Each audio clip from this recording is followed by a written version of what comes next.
Shalom, bien-aimés dans le Seigneur. Que le Seigneur de grâce, Jésus-Christ, l'homme des rois, vous protège. Soyez bénis où vous vous trouvez, surtout vous qui attendez le retour du Seigneur Jésus-Christ, vous qui désirez son avènement. Nous continuons notre message que nous avons commencé, cet enseignement que nous avons intitulé « Jésus-Christ revient bientôt, mais son Église est infiltrée » qui a pour sous-thème « Prends soin de faire tout selon le modèle qui t'a été montré sur la montagne ».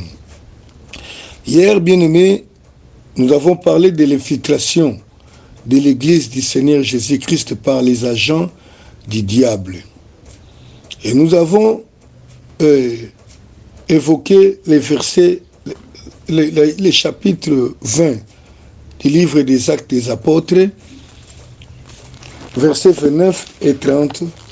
Nous allons relire ces passages pour essayer un peu de nous rafraîchir la mémoire. Actes chapitre 20, versets 21, 29 plutôt, et 30. Je lis au nom du Seigneur. Je sais qu'il s'introduira parmi vous, après mon départ, des loups cruels qui n'épargneront pas les troupeaux. Et qu'il s'élèvera au milieu de vous des hommes qui enseigneront des choses pernicieuses pour entraîner les disciples après eux. Donc l'apôtre Paul avait déjà prophétisé sur les événements qui se passeront à ce temps-ci. L'apôtre Paul a parlé en pleurant aux responsables de l'église de l'époque à ce moment-là, leur disant que je sais avec certitude qu'après moi s'introduiront dans l'église des loups qui viendront pour détruire l'église. Mais comme nous le savons, un loup ne vient pas dans l'église en se présentant avec sa vraie nature. Un loup vient en église en se présentant sous la nature d'une brebis, comme nous dit la Bible. Et là, nous avons présenté, bien-aimés, les témoignages d'un frère. Je vous supplie, si vous n'avez pas suivi ces témoignages, je vous supplie, je vous implore, par la miséricorde du Seigneur Jésus-Christ, d'écouter ces témoignages d'un frère vivant, des frères que nous connaissons, un serviteur de Dieu qui avait été initié dans le satanisme dans une église dite de réveil, une église dite de sanctification, une église qui continue à œuvrer jusqu'aujourd'hui, qui a des ramifications dans le monde entier, qui a une grande influence. Les frères avaient été initiés dans cette église-là, dans la haute sorcellerie, je dirais dans la magie. Il était initié, mais cette église fonctionne à jour comme une église de sanctification, une église du Seigneur Jésus-Christ. Et si vous suivez les témoignages bien-aimés, vous allez comprendre beaucoup de choses. Cette église avait pour mission de recruter d'autres églises afin qu'ils fassent une grande famille. Et elle avait plutôt recruté, ou elle continue à recruter des pasteurs. Sauf que ces pasteurs-là ne peuvent pas porter le nom de cette église-là. Chacun garde le nom de cette église. Mais ils sont enseignés, ils sont initiés dans les enseignements pernicieux, les enseignements qui sont amenés à séduire le peuple, les enseignements qui sont amenés à introduire le diable dans l'église. Et vous savez, pour ceux qui ont suivi les témoignages, comment les frères s'est tirés de cette histoire-là. Il était arrivé que, à un certain moment, après avoir suivi les enseignements de puissance, de surnaturel, il fallait maintenant commencer à opérer des miracles. Comme ceux qui opèrent les miracles aujourd'hui. Je ne suis pas en train de dire que les miracles, tous les miracles que nous vivons viennent du diable, mais le diable a donné, ils produisent des miracles, beaucoup de miracles.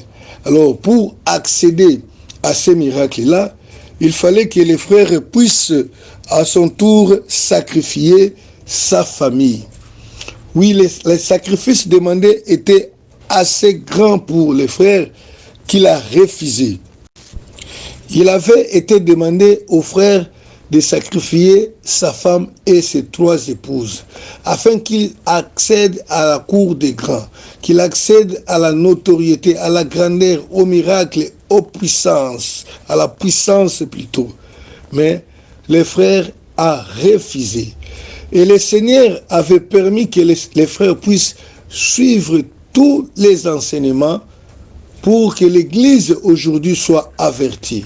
Ce que nous sommes en train de vous enseigner, bien-aimés, ce ne sont pas des choses imaginaires. Ce sont des choses que le Seigneur nous a révélées et qui nous a donné ordre de les dire ouvertement à son peuple, à ses églises. Je sais que pour ceux qui m'écoutent, qui me suivent aujourd'hui, beaucoup sont déjà initiés dans ces histoires-là. Il y en a ceux qui ne sont pas initiés, mais qui ont été entraînés, parce qu'une personne qui est initiée est consciente de ce qu'il fait. Il connaît l'engagement qu'il a pris. Mais il y a d'autres qui ont tout simplement copié, qui ont été entraînés, mais qui vivent, qui enseignent ces choses dans les églises du Seigneur. Et en les faisant, ces choses-là, ils ont amené les trônes du diable dans leurs églises. C'est pourquoi nous sommes en train de parler de ce thème que l'Église du Seigneur Jésus-Christ est infiltrée. L'Église est infiltrée. Un corps infiltré ne se rend même pas compte qu'il est infiltré. À moins qu'une personne le dénonce ou à moins qu'il trouve la grâce de comprendre cette infiltration. C'est ce que nous sommes en train de faire par la grâce du Seigneur, afin que tous ceux qui se trouveront ou verront ces choses pareilles aux alentours d'eux, qu'ils comprennent que ce sont les œuvres du diable. Les agents sataniques sont à la base de plusieurs enseignements étrangers qui font succès aujourd'hui, qui s'enseignent aujourd'hui dans les églises. Or, nous avons une mise en garde sévère du Seigneur par rapport aux doctrines étrangères.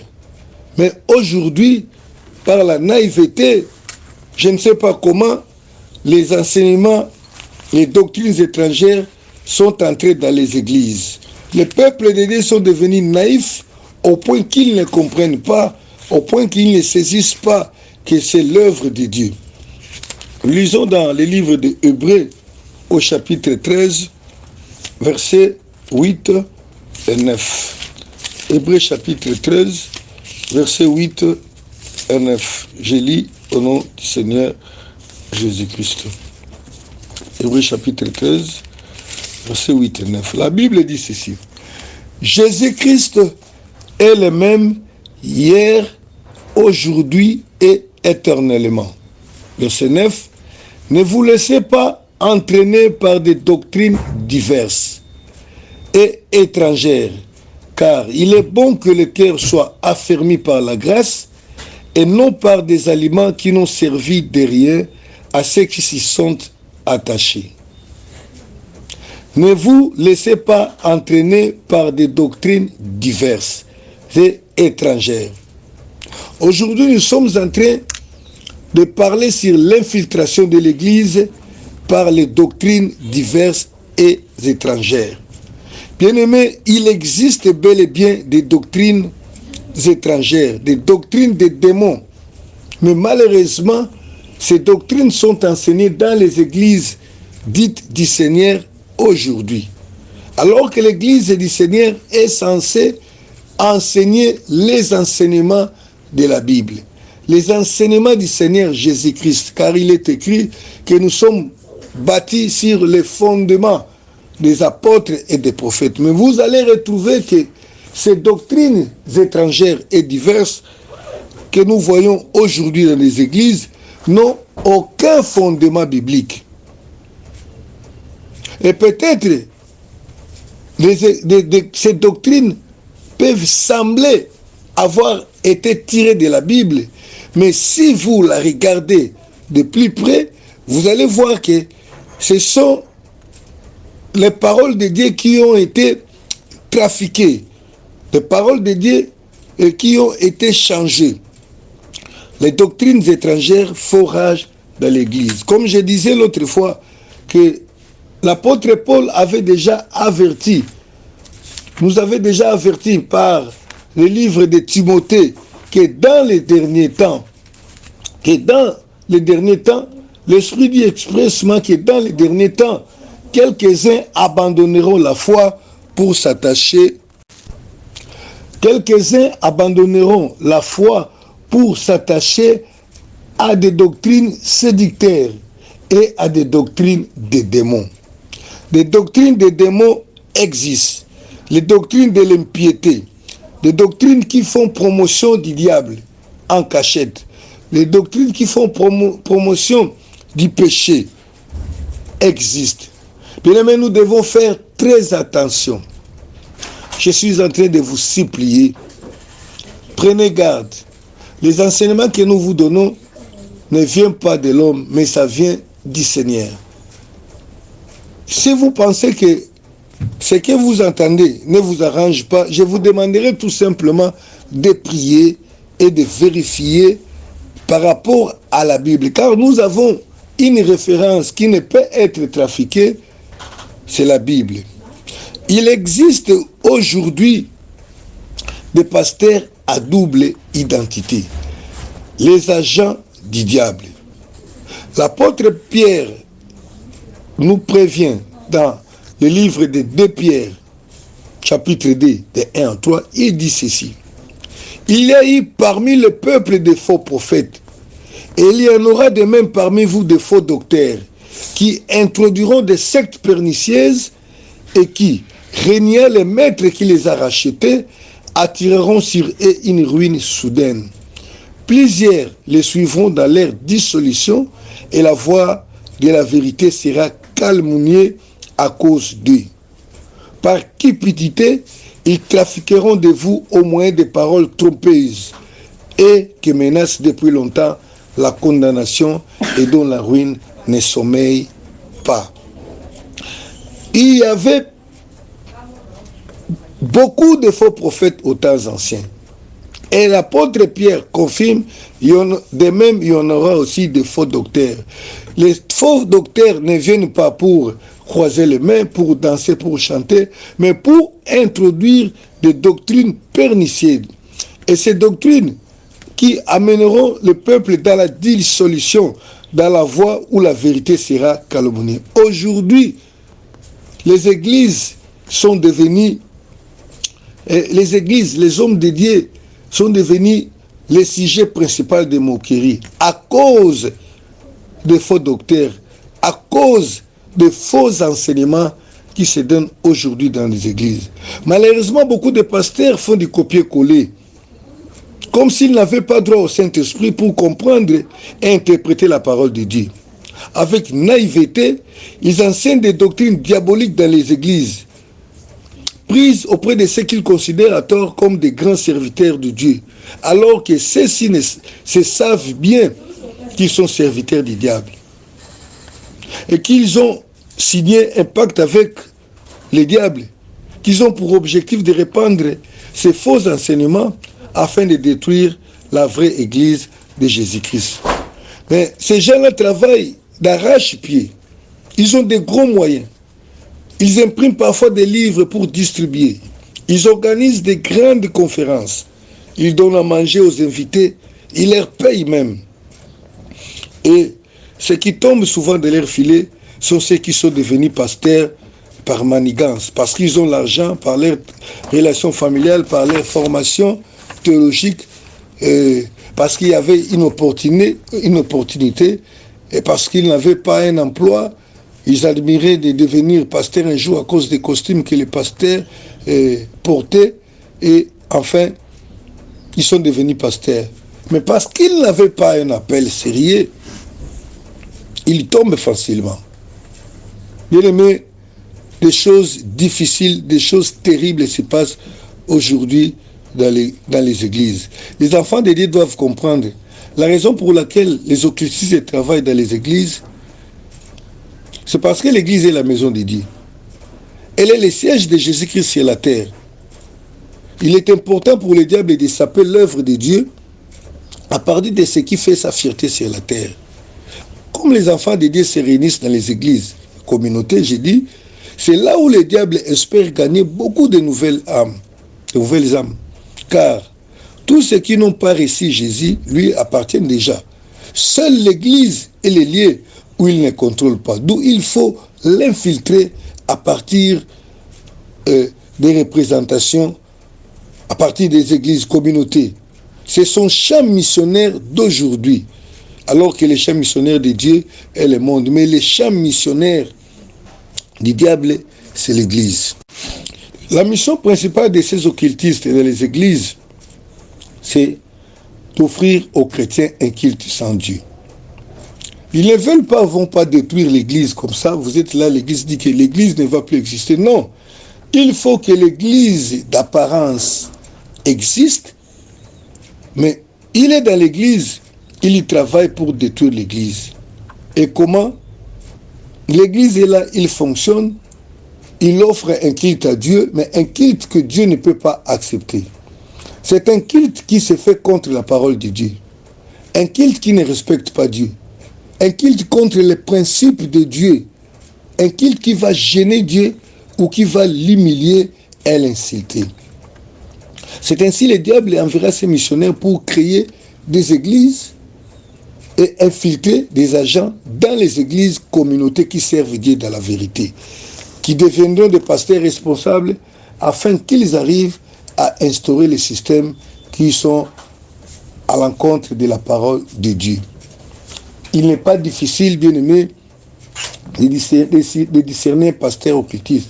Si on a les yeux ouverts sur la Bible, parce que les agents du diable, pour réussir leur mission, ils doivent respecter certains principes dictés par le diable, qu'ils ne peuvent s'en passer. Et ces principes ne respectent pas la Bible. Et nous allons évoquer ici-dessus, les choses que doivent faire les faux pasteurs, quelques éléments qu'ils doivent respecter en vue d'accomplir leur mission. Parce que leur mission d'abord, c'est d'offrir au peuple un culte sans Dieu. Alors que nous savons que lorsque Moïse avait reçu l'ordre de bâtir le tabernacle, la Bible dit que c'était juste une représentation des choses célestes. Donc l'église, en réalité, le culte qui se passait dans les tabernacles était des choses que Dieu avait ordonnées. C'était des choses qui devaient se faire selon la manière qui se passe dans le ciel. Là, je lis Hébreux chapitre 3, verset 1er jusqu'au verset 3. Je lis au nom du Seigneur Jésus-Christ. C'est pourquoi, frères saints, qui avaient part à la vocation céleste, considérez l'apôtre et le souverain sacrificateur de la loi que nous professons. Verset 2. Jésus qui a été fidèle à celui qui l'a établi comme le fit Moïse dans sa maison. Verset 3. Car il a été jugé digne d'une gloire d'autant supérieure à celle de Moïse, qui a construit une maison à plus d'honneur que la maison. Chaque maison est construite. Moïse, non, c'est pas ce verset-là. Attendez. Non, c'était Hébreux chapitre 8. Voilà. 8, verset 2. Comme ministre du sanctuaire et du véritable tabernacle, qui a été dressé par le Seigneur et non par un homme. Donc, on parle de Moïse. Moïse qui était un ministre du sanctuaire et du véritable tabernacle, qui a été dressé du tabernacle ancien. Mais le véritable Seigneur, le tabernacle plutôt, a été dressé par le Seigneur Jésus et non par un homme. Donc, le tabernacle ancien que Moïse avait offert au peuple était le modèle du tabernacle du ciel. Or, aujourd'hui, la Bible nous renseigne que nous qui croyons aujourd'hui, Nous sommes devenus les tabernacles de Dieu. Donc les temples de Dieu, faits non pas de mains d'hommes, mais faits de la main du Seigneur Jésus-Christ lui-même. Or, à propos de Moïse, il lui avait été dit ceci. Verset 5, j'ai dit, dans les tabernacles anciens, lesquels célèbrent un culte, image et ombre des choses célestes, selon que Moïse en fit divinement averti lorsqu'il allait construire les tabernacles. Un soin lui fit-il dit de faire tout d'après les modèles qui t'a été montré sur la montagne. Donc, le culte qui s'est passé au temps de Moïse était l'ombre des choses célestes, selon Hébreux 8, verset 5. Et le Seigneur lui avait dit, tu prendras soin de faire tout exactement selon les modèles qui t'a été montré sur la montagne. Cela signifie quoi?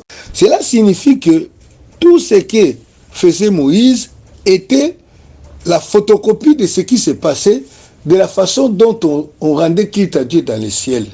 Et comme aujourd'hui, nous vivons dans le véritable tabernacle, le véritable tabernacle, c'est l'homme. Et lorsque les hommes s'assemblent pour servir Dieu, ils représentent ce vrai tabernacle.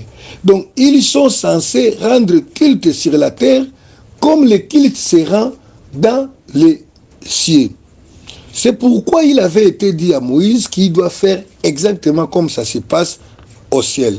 Mais le diable vient, il sait que si on adore Dieu exactement comme ça se passe au ciel, le Seigneur sera présent dans l'église, il sera honoré, il sera glorifié, mais le diable, avec ses agents, travaille pour que dans l'église même, les gens soient là, mais qu'ils ne puissent pas rendre honneur à Dieu. Et quels sont les ordres qu'ils ont reçus de leur maître pour pouvoir saper l'église, pour que le peuple soit dans l'église, mais dans cette église-là, qu'ils rendent culte, un culte qui ne sera pas honoré, agréé par Dieu. D'abord, ils ont l'obligation d'adorer le vrai Dieu, mais dans l'usage du faux. C'est-à-dire, introduire dans l'adoration des choses qui vont déranger Dieu. Par exemple, citer le nom d'un homme, du pasteur dans l'adoration. Mais les gens ne comprennent pas.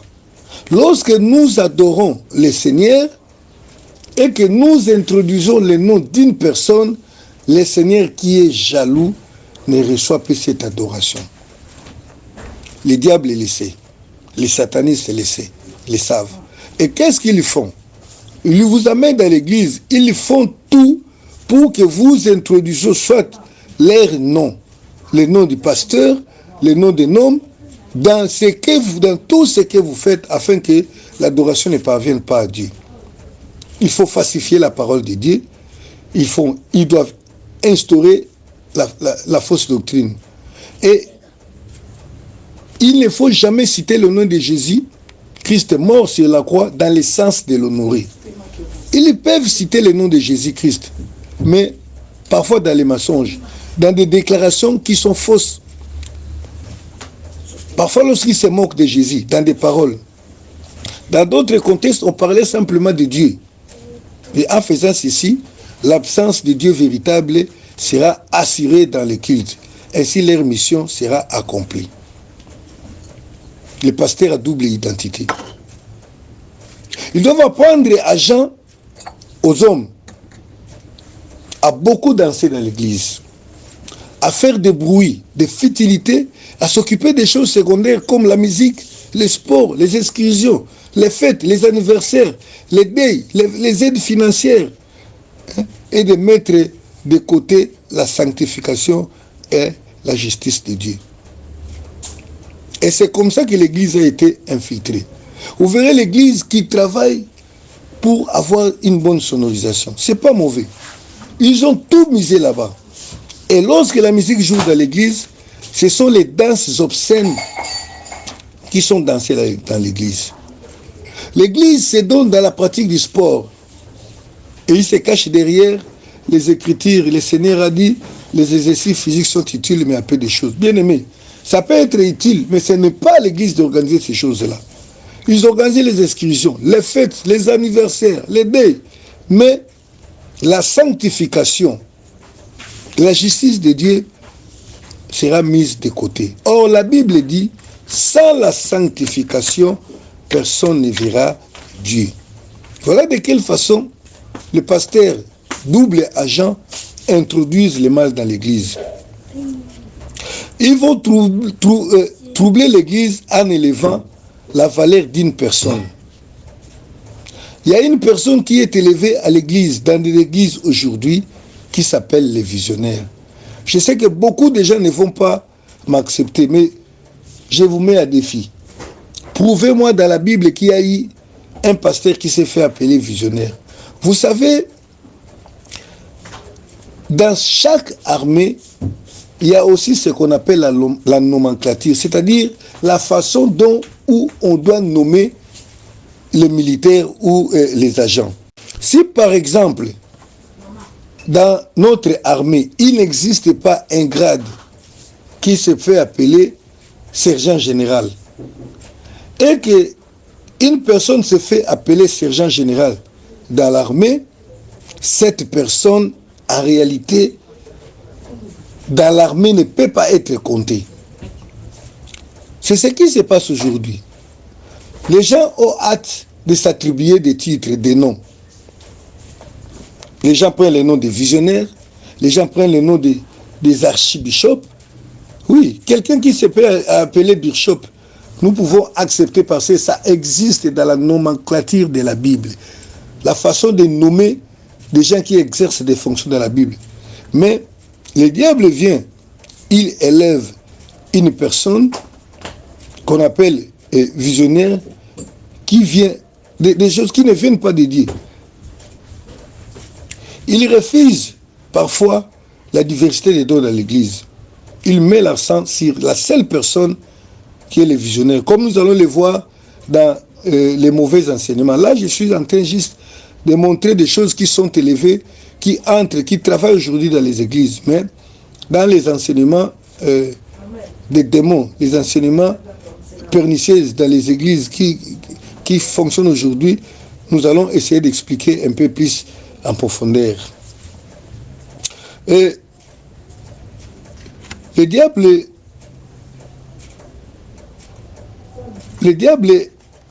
agit juste pour choquer, pour fâcher le Seigneur dans l'église, afin que le Seigneur ne trouve pas son siège dans son église, dans l'église qu'il a créée et lui-même pour être glorifié, pour servir à sa gloire. Et toutes ces choses sont assises sur les doctrines. Parce que s'il n'y a pas des enseignements, les gens ne seront pas convaincus. Mais ce sont des enseignements étrangers à la parole de Dieu, des doctrines étrangères que le Seigneur nous a prévenus de ne pas se laisser entraîner par des diverses doctrines. Des doctrines nouvelles qui ont infesté les églises. Mais tout simplement parce que les pasteurs sont à la recherche du sensationnel, ils enseignent de nouveau des choses que les apôtres qui ont commencé l'église n'ont jamais enseignées. Mais ces choses-là, en réalité, viennent du diable. Vous savez, bien aimé, le diable est très rusé. Il ne fait rien pour rien. Tous les enseignements qu'il donne à ses serviteurs de répandre dans les églises, ont chacun une signification et une implication particulière que seuls les initiés comprennent. Mais malheureusement, beaucoup de pasteurs qui ne sont pas imprégnés dans l'occultisme, qui n'ont pas d'alliance claire avec le diable, mais entraînés, ou soit par la naïveté, par leur naïveté, ils copient ces choses-là, ils les enseignent dans leurs églises, des choses qu'ils ne connaissent pas. Et ce faisant, ils deviennent les adorateurs du diable. Et le diable s'en réjouit. Ils accompagnent même les enfants de Dieu dans les chemins de l'enfer. Ici, nous allons exposer quelques doctrines du diable ici, quelques doctrines, mais ce n'est pas tout, parce qu'on ne peut pas tout parler. Et je veux vous conseiller aussi, bien aimé, bien sûr, je vais mettre à la disposition de tous un livre que nous avons écrit qui s'intitule « Le jugement de la maison de Dieu ». Il y a certains éléments que nous sommes en train de donner ici qui ont été enseignés dans ce livre-là. Ce livre est distribué gratuitement. Vous pouvez même le trouver sur Google si vous tapez « Le jugement de la maison de Dieu ». Et vérifiez, vous pouvez les télécharger gratuitement. Mais je vais les mettre ici à la disposition de tous qui voudraient bien comprendre ces choses. L'Église a été infiltrée par les doctrines étrangères, que je dis bien, qui sont l'œuvre des docteurs du Satan. Il y a un enseignement qui s'enseigne aujourd'hui de l'Église que nous appelons la doctrine de l'ange de l'Église. Cette doctrine est quelquefois enseignée sous une variante de l'Église, de l'âge de l'Église. Cet enseignement a pour but d'asseoir le pouvoir d'un seul homme sur toute la communauté. C'est Satan en personne qui en est l'instigateur. Il espère par là éloigner les responsables principaux des autres collaborateurs. Et afin de faire de cet responsable une proie facile pour prendre le contrôle sur lui et faire de lui un petit Dieu pour son Église. La doctrine de l'ange de l'Église est tirée du livre d'Apocalypse au chapitre 2 jusqu'au chapitre 4, où il est question du message adressé aux 7 églises d'Asie. L'erreur commence par le fait d'enseigner que les 7 églises d'Asie ne sont pas des églises qui ont existé. Mais ils enseignent que ce sont des périodes où les étapes que l'Église a passées du commencement de l'Église jusqu'à nos jours. Ainsi, elle va déclarer ou elle va déboucher à ce que chaque Église ou chaque époque de l'Église, dans chaque époque de l'Église, il y a eu un ange, un homme par qui Dieu a parlé et que le salut des hommes dépendent de ce qu'ils écoutent, de ce qu'ils écouteraient de cet homme-là. Bien, mais nous avons démontré au départ que cette génération, c'est la génération de Jésus. Donc, la seule personne qui a le droit de parler, c'est Jésus-Christ. Tous, nous parlons sous l'autorité de Jésus, que tu sois pasteur, apôtre, prophète ou qui que ce soit. Mais si une autre personne commence à se détacher, à devenir la voix principale par qui Dieu doit parler dans une communauté, ça devient tout simplement dangereux.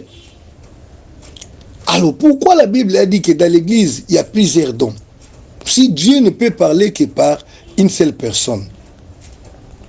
Vous voyez, avec ces doctrines des anges, c'est comme ça que Branham s'est fait appeler l'ange de l'Église et enfin, il est devenu Dieu pour ses adeptes.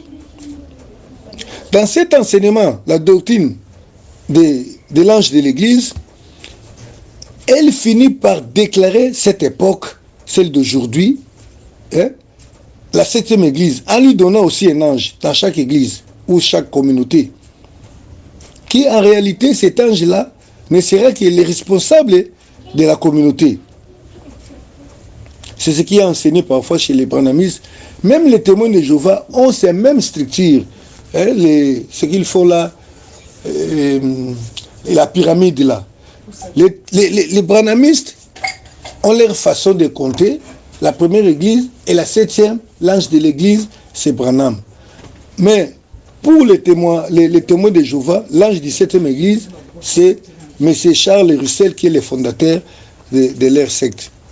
Et c'est comme ça, cet ange de l'église, lorsque cet enseignement entre dans les églises, celle dite de réveil, on commence à amener petit à petit le pasteur qui deviendra l'ange de son propre église, la personne par qui Dieu va parler dans l'église. Ces doctrines transposées dans d'autres églises présentent le pasteur de l'église comme l'ange de l'église. Il est la bouche autorisée de Dieu, la seule personne par qui Dieu parle à l'église. Le pasteur devient l'homme-dieu, intouchable, au-dessus des autres ministres. Plus loin dans ce livre, nous allons parler plutôt dans cet enseignement, nous allons parler aussi de l'enseignement des origines et comment ça aboutit, et comment son aboutissement devient dans l'ange de l'église, ce qui est simplement une idolâtrie. Parce qu'aujourd'hui, il y a un autre enseignement des origines ou de filiation, de père en fils. Nous allons parler de toutes ces choses-là. En réalité, devant le Seigneur, devant notre Seigneur Jésus-Christ, l'Église peut être dirigée par un responsable. Moi qui vous parle, je suis aussi responsable d'une Église, mais je ne me fais pas pour autant l'ange de l'Église, ni les visionnaires de l'Église. Parce que les visionnaires, s'il y en a, ça doit être Jésus-Christ. C'est lui qui a vu. Il n'y a qu'une seule vision. Celui qui a vu, c'est Jésus-Christ. C'est lui qui a dit, levez les yeux et regardez les champs blanchis pour la moisson. C'est lui qui a vu. Il a dit, la moisson est grande, il y a peu d'ouvriers. C'est lui qui nous a envoyés dans la moisson, il n'y a pas. Tous nous sommes des missionnaires, des serviteurs, mais nous ne sommes pas des visionnaires. À cause des intérêts, parce que vous êtes un peu élevé, le pasteur trouve facilement d'adopter de telles doctrines, de tels enseignements, et les enseigne dans l'église. Ce sont des doctrines étrangères. Il y a un autre enseignement qui se donne dans l'église qui est très grave. Cet enseignement, je vous disais, c'est l'enseignement qu'on a donné aux frères là, le premier enseignement, qui constituait à dire que le diable est un partenaire de l'homme. Cet enseignement, les occultistes ne les enseignent pas dans les églises de cette façon. Parce que si on les enseignait comme ça, les gens seront scandalisés et peut-être ils vont quitter l'église. Mais les occultistes eux-mêmes, on les apprend cet enseignement, mais dans l'église, ils vont l'enseigner autrement. Dans cet enseignement, où l'on dit que l'homme est partenaire du diable, ils ont pour objectif de pousser l'homme à pactiser avec le diable. Cette doctrine consiste à enseigner que le diable est un excellent serviteur de Dieu. Il n'est pas un ennemi. Il n'est pas un ennemi, mais il est comme un opposant à la manière de l'opposition politique. Et dans cet enseignement, ils vont jusqu'à dire qu'en réalité, le deux, donc Dieu et Satan, coopèrent. Et pour affirmer cela, cet enseignement évoque l'épisode des gens. Et ils disent que l'œuvre de Satan, l'œuvre que Satan fait, est pour faire éclater la gloire de Dieu. Et faisant ici, donc Satan est un collaborateur, il coopère avec Dieu. Pourquoi? Le verset qu'il cite, c'est Job 1, verset 6-12. La Bible dit, or le Fils de Dieu vers un jour se présenter devant l'Éternel, et Satan vint aussi au milieu d'eux. L'Éternel dit à Satan, d'où viens-tu? Et Satan répondit à l'Éternel, je vais de parcourir la terre et m'y promener. L'Éternel dit à Satan, as-tu remarqué mon serviteur Job? Il n'y a personne comme lui sur la terre. C'est un homme intègre et droit, craignant Dieu et se détournant du mal. Et Satan répondit à l'Éternel, est-ce que d'une manière désintéressée que Job craint Dieu? Ne l'as-tu pas protégé, lui, sa maison et tout ce qui lui est à lui? Tu as béni l'œuvre de ses mains, et ses troupeaux couvrent le pays. Et tant ta main touche à tout ce qui lui appartient, et je suis qu'il te maudira en face. L'Éternel dit à Satan, voici tout ce qui est à lui, voici tout ce qui lui appartient, je te livre. Seulement ne porte pas la main sur lui, et Satan se retira devant les faces de l'Éternel. Alors, ils enseignent que, voyez-vous comment le diable coopère avec Dieu. Dieu envoie le diable pour aller détruire Satan, afin que lorsque Dieu interviendra pour établir Satan et que la gloire de Dieu soit manifeste.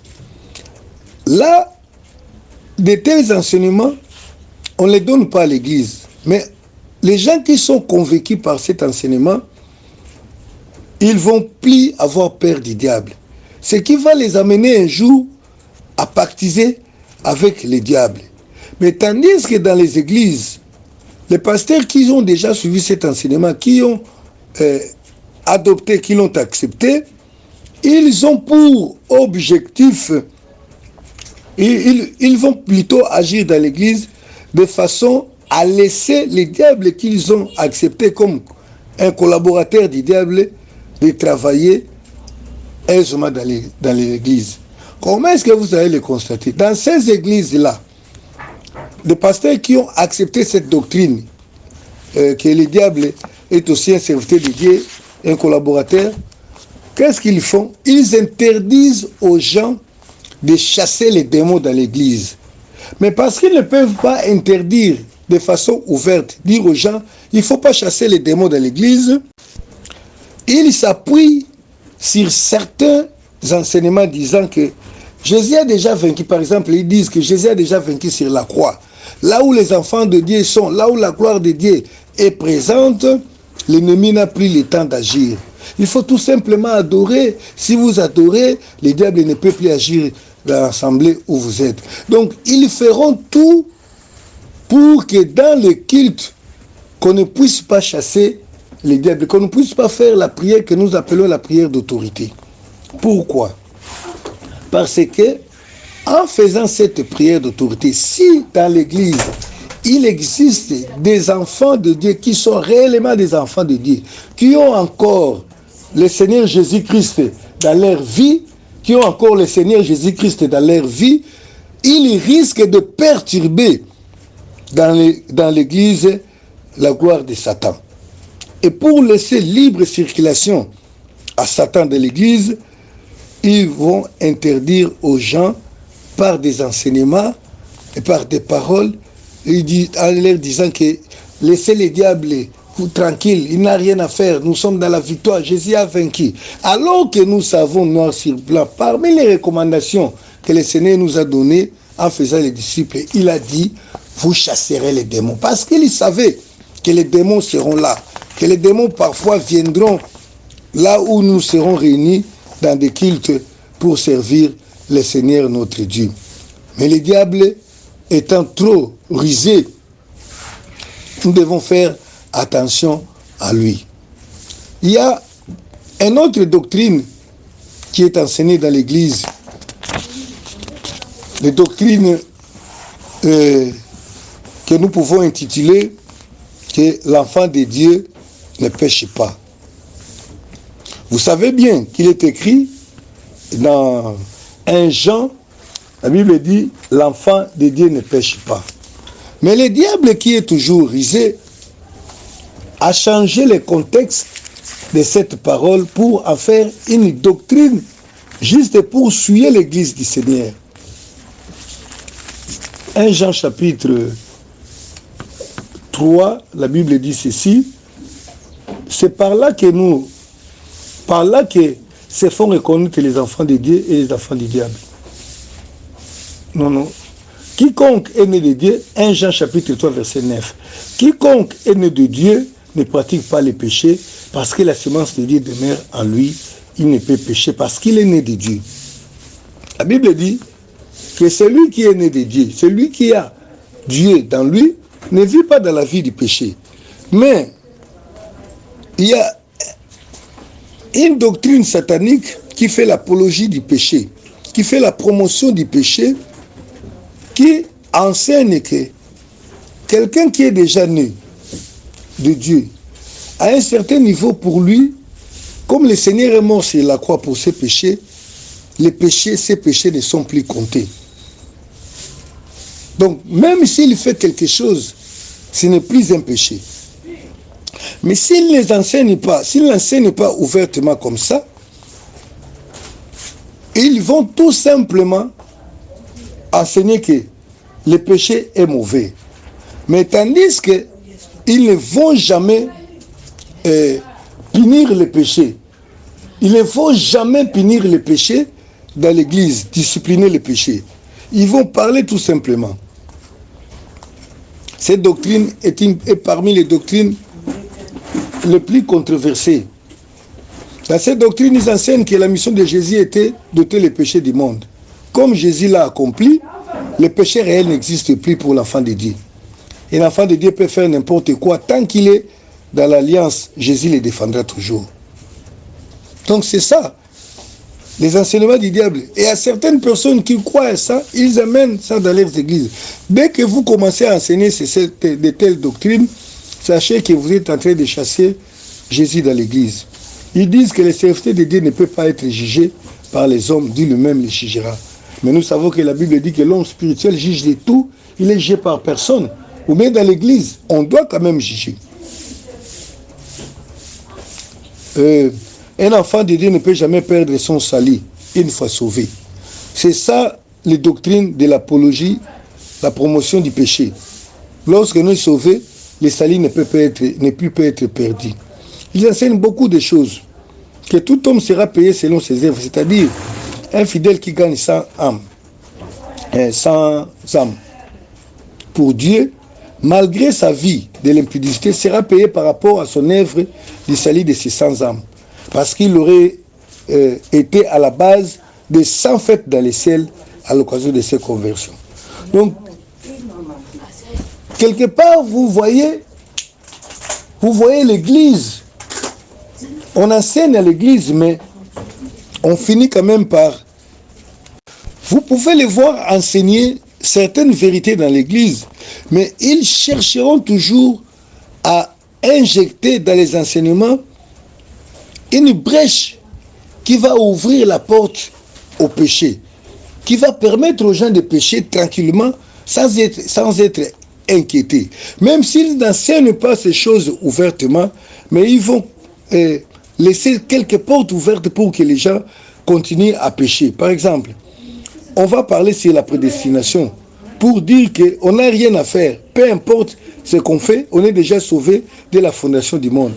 Alors, le péché existe aussi dans les plans de Dieu, mais ce n'est pas grave. Donc, ils essaient un peu d'atténuer la gravité du péché, afin que les enfants de Dieu pêchent sans beaucoup de peine. On parle sur la grandeur de l'amour de Dieu, que Dieu ne peut pas permettre que les hommes soient brûlés en enfer. Donc, la doctrine du péché est parmi les faux enseignements que le diable a injectés dans l'Église. Mais parfois par naïveté, parce qu'on veut tout simplement que l'Église devienne grande, les serviteurs de Dieu oublient et acceptent les choses dans l'Église. Il y a un autre enseignement qui est enseigné aujourd'hui, les enseignements sur l'angéologie, je ne sais pas si c'est l'angéologie, mais ce n'est pas vraiment l'angéologie, parce que l'angéologie peut juste être l'étude des anges, comprendre qu'il existe des anges. Mais ici, on part un peu plus loin. On demande aux hommes, on dit que les gens peuvent collaborer avec les anges. Alors que la Bible dit que les anges sont des esprits au service de ceux qui doivent hériter du royaume de Dieu. La Bible n'autorise pas une quelconque communication ou collaboration avec les anges, ni moins encore avec les morts, comme le dit dans Lévitique 19, 31, Lévitique 26. Mais cette fausse doctrine qui s'enseigne aujourd'hui dans l'Église est basée sur l'interprétation erronée des passages bibliques suivants. 1 Pierre 3, versets 18 et 19. Ils disent quoi? C'est ce passage.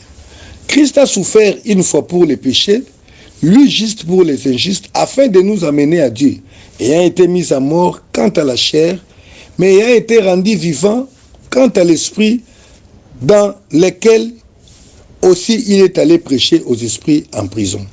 Alors ces gens disent quoi? Ils disent que Jésus était allé prêcher aux morts. Et ceux-ci l'ont cru, plus que les vivants avaient cru en lui.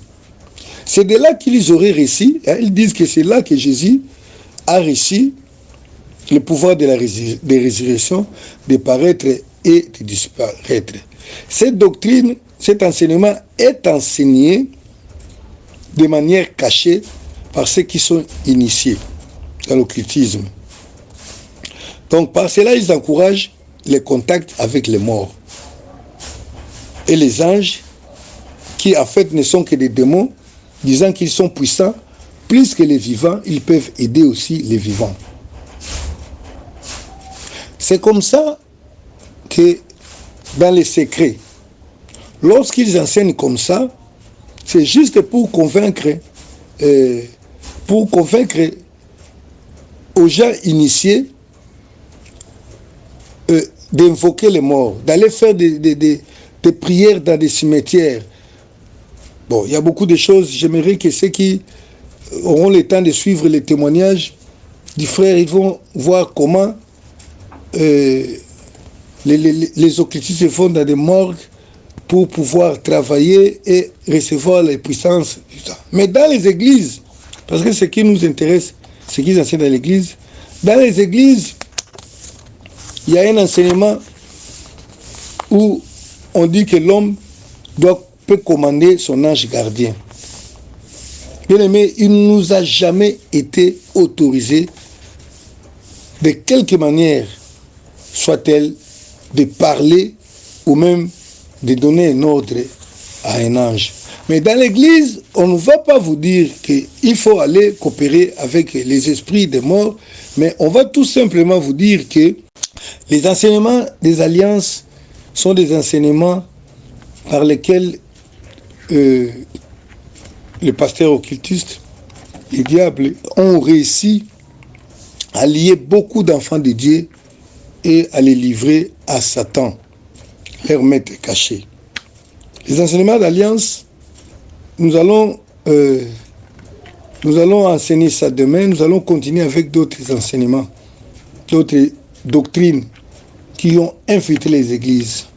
Mais dans tout ce que nous sommes en train de dire ici, c'est qu'il y a des pasteurs qui, en réalité, ne connaissent rien sur l'occultisme, mais qui tout simplement ont vu que ces enseignements sont à leur faveur. Par exemple, les enseignements de l'alliance de père et de fils, comme nous allons les démontrer là.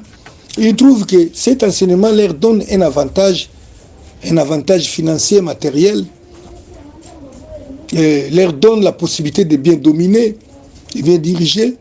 Ils les enseignent dans les églises. C'est faisant ici, parce que cet enseignement ne vient pas du Seigneur, parce que c'est un enseignement élaboré dans les officines, dans les cabinets du diable. Ces enseignements vont inviter les diables à entrer dans l'église. Cependant, les gens vont continuer à servir Dieu, mais ces églises ne pourront jamais être enlevées. Je vous conseille, bien-aimés, de suivre les témoignages du bien-aimé qui avait été formé dans une église sataniste, mais sous l'apparence de l'église de Jésus-Christ. Lui, il a été formé pour pouvoir former des pasteurs dans l'occultisme. D'autres pasteurs, on ne leur dit pas des vérités que les frères nous disent là, mais lui, il était formé pour devenir formateur. Mais Dieu l'avait amené là-bas parce qu'il avait le projet pour t'enseigner, pour que tu comprennes.